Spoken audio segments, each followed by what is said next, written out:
Our ludicrous space game is actually so broken beyond belief right now that developers CIG pulled an unprecedented move and cancelled a free fly event where anyone could log in and try Star Citizen out for free. Fly. This is the third 30,009 error I've had trying to connect.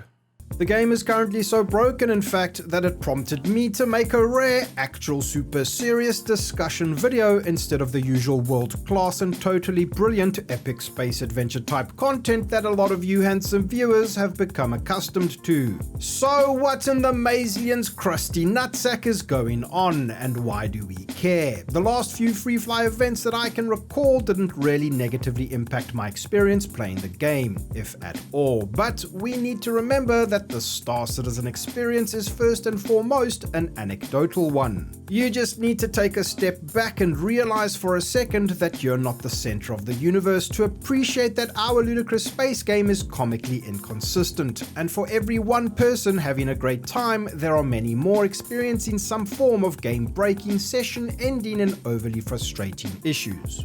It's been this way forever, regardless of how good your experience was in patch 3.2. Go f*** yourself. So I just thought I would throw my 2 American United Earth credits into the current conversation about the cancelled free fly and CIG's alleged intentions to focus on playability as well as stability and ask these 2 questions. Is the cancelled free fly a sign that CIG are actually going to improve, polish and fix the game that we currently have in our hands today? And if they do, and actually playing the game becomes a frictionless and flawless experience over the next few months, is there even enough game to play and keep the player base engaged for long? To answer the first question, okay, we need to focus on how the game plays now. We've got to improve the quality of life. We've got to improve the user experience.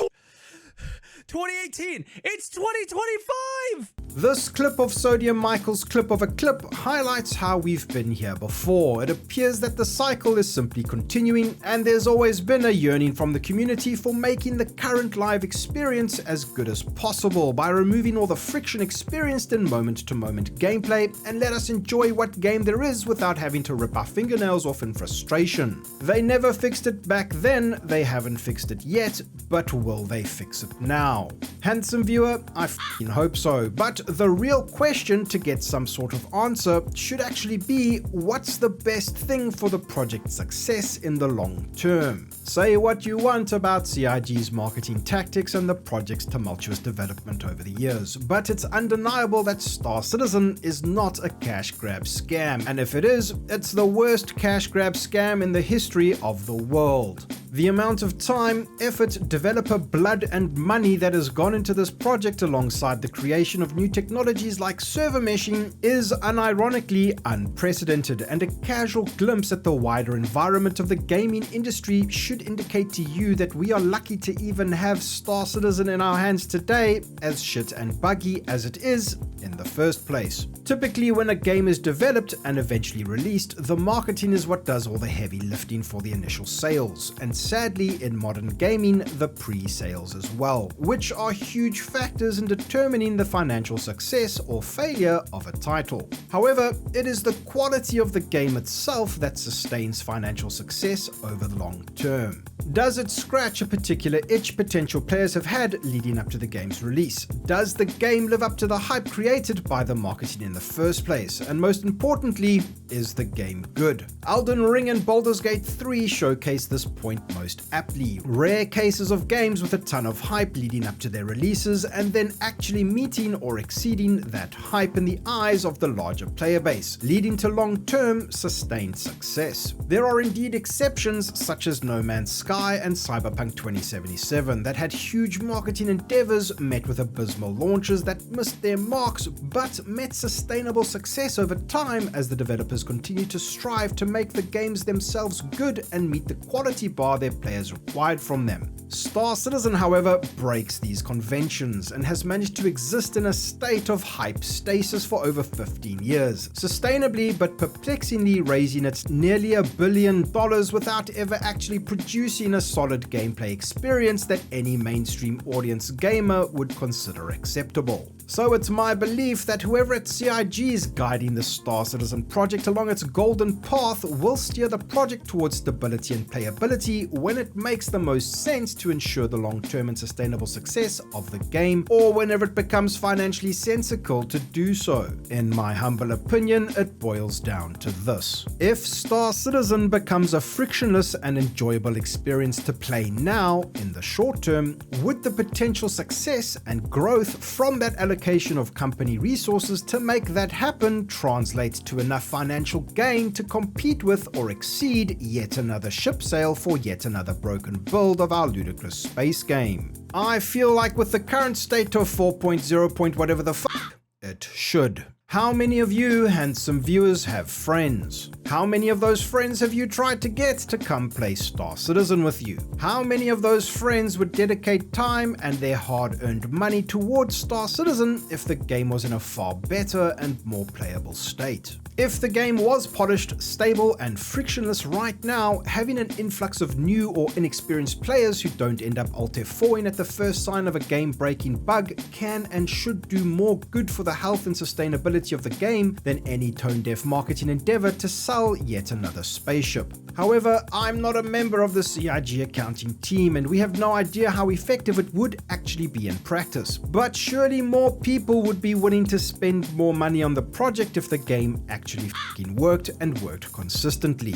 Normal people buy a game to play the game, not marvel at their fleet of fake spaceship JPEGs that they cannot even use, and I need to believe that there are more normal people out there that just want to buy and play a cool multiplayer space game that have enough purchasing power to mean something to CIG and actually impact the long-term health of Star Citizen. As for the second question, if Star Citizen becomes a frictionless and flawless experience over the next few months, is there even enough game there to play and keep the player base engaged for long enough until the next big content drop?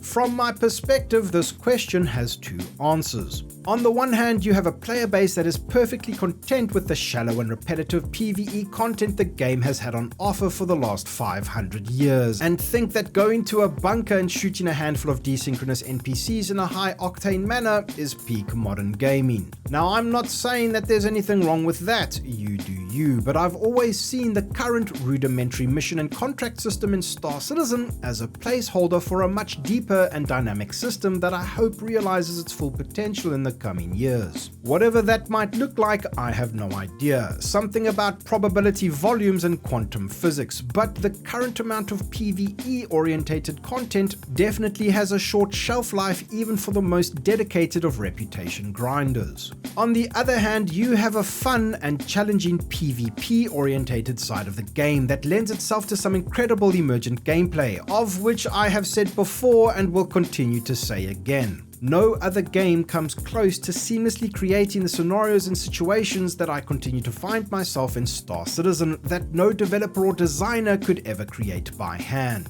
That's not a comment to do with any degree or lack of skill in their craft, but because other players just simply cannot be controlled or told what to do. PvE content is designed to be beaten after all, and there is enough of Star Citizen's foundation in place in the current game that most PvP piracy-orientated encounters become their own incredible adventures that I just can't seem to get enough of. It's the reason I even make the videos I've become known for on this channel. It's the polar opposite of many other games that constrict you so tightly to rails you might as well be watching a movie. And that's what makes Star Citizen so special, that within that freedom of the sandbox, there's tons of room for exciting sci-fi emergent gameplay, and any mission or contract system should support this to the best of its ability, not exist in isolation of it. If you take that current PvP-oriented gameplay experience that is possible today and add it to what CIG intends for a 1.0 future version of the game, you have a recipe for something truly special. A game that I believe will definitely be worth many people's time and money that will one day eventually exceed hype and expectations. It's just a matter of time and probably another $1 billion.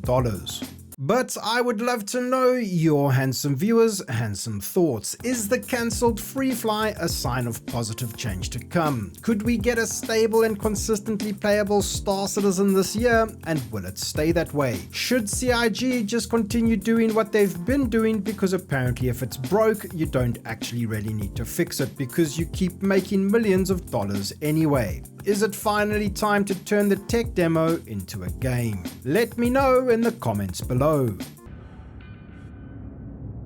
Thank you so much for watching. Instead of the usual Patreon and support nonsense, it's time for an important message. In December, I held a live stream. A live stream that helped my family raise money and pay for all the exorbitant costs associated with safely getting our pet dogs, Kevin and Sabrina, over from South Africa to our new home in the UK. We had spent over 4 long months in a new country without them, and today I am tremendously pleased and moved beyond words to provide you guys who made this possible with an update.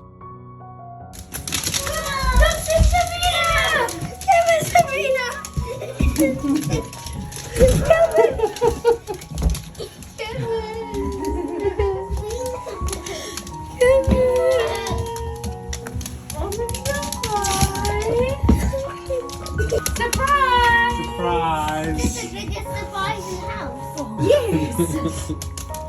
Hey, hurry, alive surprises! International puppos And now. this is why. How? Tell me how. They came on the plane yesterday. Why didn't you tell us? We wanted to surprise you. Are you surprised? That means they better not eat my food. That means I better look after my food. Oh, look at these missed you.